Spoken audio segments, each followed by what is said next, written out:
ഹാജിമാരെ കാത്ത് ഹജ്ജ് നഗരികളും സജീവമായിട്ടുണ്ട്. ഇത്തവണ കൂടുതൽ വൈവിധ്യമാർന്ന സേവനങ്ങളും ഓരോ പുണ്യനഗരികളിലും ഒരുക്കി കഴിഞ്ഞിട്ടുണ്ട്. അതിൻ്റെ കാഴ്ചകളിലൂടെയാണ് ഇനി.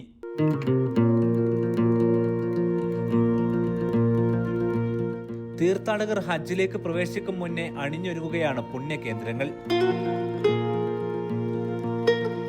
ഹജ്ജിന്റെ കർമ്മങ്ങൾ നടക്കുന്ന പ്രധാന ഇടങ്ങളായ ജംറാത്ത്, മിന, മുസ്ദലിഫ, അറഫ എന്നിവിടങ്ങളിലെ മുഖച്ഛായ തന്നെ മാറ്റിയിട്ടുണ്ട്. ഇതിനായി 25 വൻകിട പദ്ധതികളാണ് ഹജ്ജിന് മുന്നേ പൂർത്തിയാക്കുന്നത്. ലോക മുസ്ലിങ്ങളുടെ മഹാസംഗമമായ അറഫ മൈതാനിയുടെ മുഖം തന്നെ മാറി.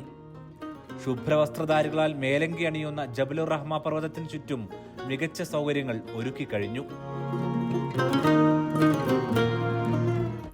അറഫ സംഗമത്തിൽ ഏറ്റവും കൂടുതൽ തീർത്ഥാടകർ സംഗമിക്കുന്ന മസ്ജിദ് നമിറക്ക് ചുറ്റും തണലൊരുക്കാനായി കുടകൾ സ്ഥാപിച്ചിട്ടുണ്ട്.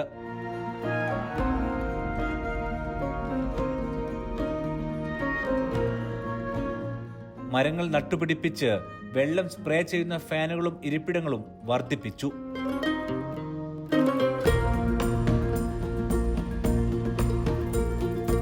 തീർത്ഥാടകരുടെ മഹാസംഗമത്തിനു ശേഷം മിനയിലേക്കുള്ള ഇടത്താവളമായ മുസ്ദലിഫയും മുഖം മാറ്റി.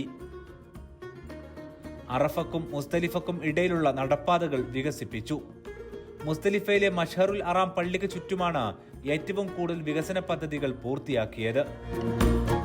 തണലൊരുക്കാൻ പ്രത്യേക സംവിധാനങ്ങൾ, തീർത്ഥാടകർക്ക് മൊബൈൽ ചാർജ് ചെയ്യാനായി പ്രത്യേക പോയിന്റുകൾ, ഫാനുകൾ, ഇരിപ്പിടങ്ങൾ എന്നിങ്ങനെ വിവിധ സേവനങ്ങൾ ഒരുക്കിയിട്ടുണ്ട്. മിനയിലെ പാതകളും മികച്ചതാക്കി. ചൂട് കുറക്കാനായി റോഡുകൾക്ക് പ്രത്യേക നിറം തന്നെ നൽകി.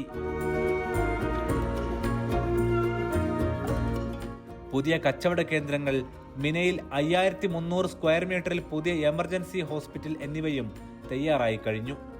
ഈ ഹോസ്പിറ്റൽ ഒരുക്കിയത് 30 ദിവസം കൊണ്ടാണ്. തീർത്ഥാടകർക്കായി പുതിയ കുടിവെള്ള സംവിധാനങ്ങൾ, മെഡിക്കൽ സെന്ററുകൾ, എസ്കലേറ്ററുകൾ, ശൗചാലയങ്ങൾ തുടങ്ങി നിരവധി സേവനങ്ങൾ വർദ്ധിപ്പിച്ചു.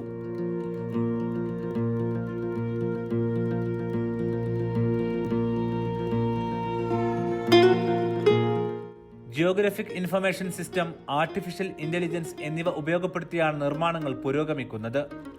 ഇതുവഴി കൃത്യമായ വിശകലനം നടത്താനാകും.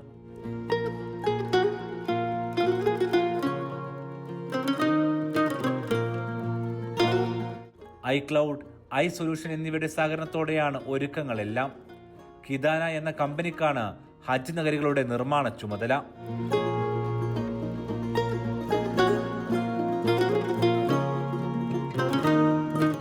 അടുത്ത മാസം ആദ്യവാരത്തിൽ നടക്കുന്ന ഹജ്ജ് കർമ്മങ്ങളിലേക്ക് ഇങ്ങനെയെല്ലാം ഒരുങ്ങുകയാണ് ഹജ്ജ് നഗരികൾ.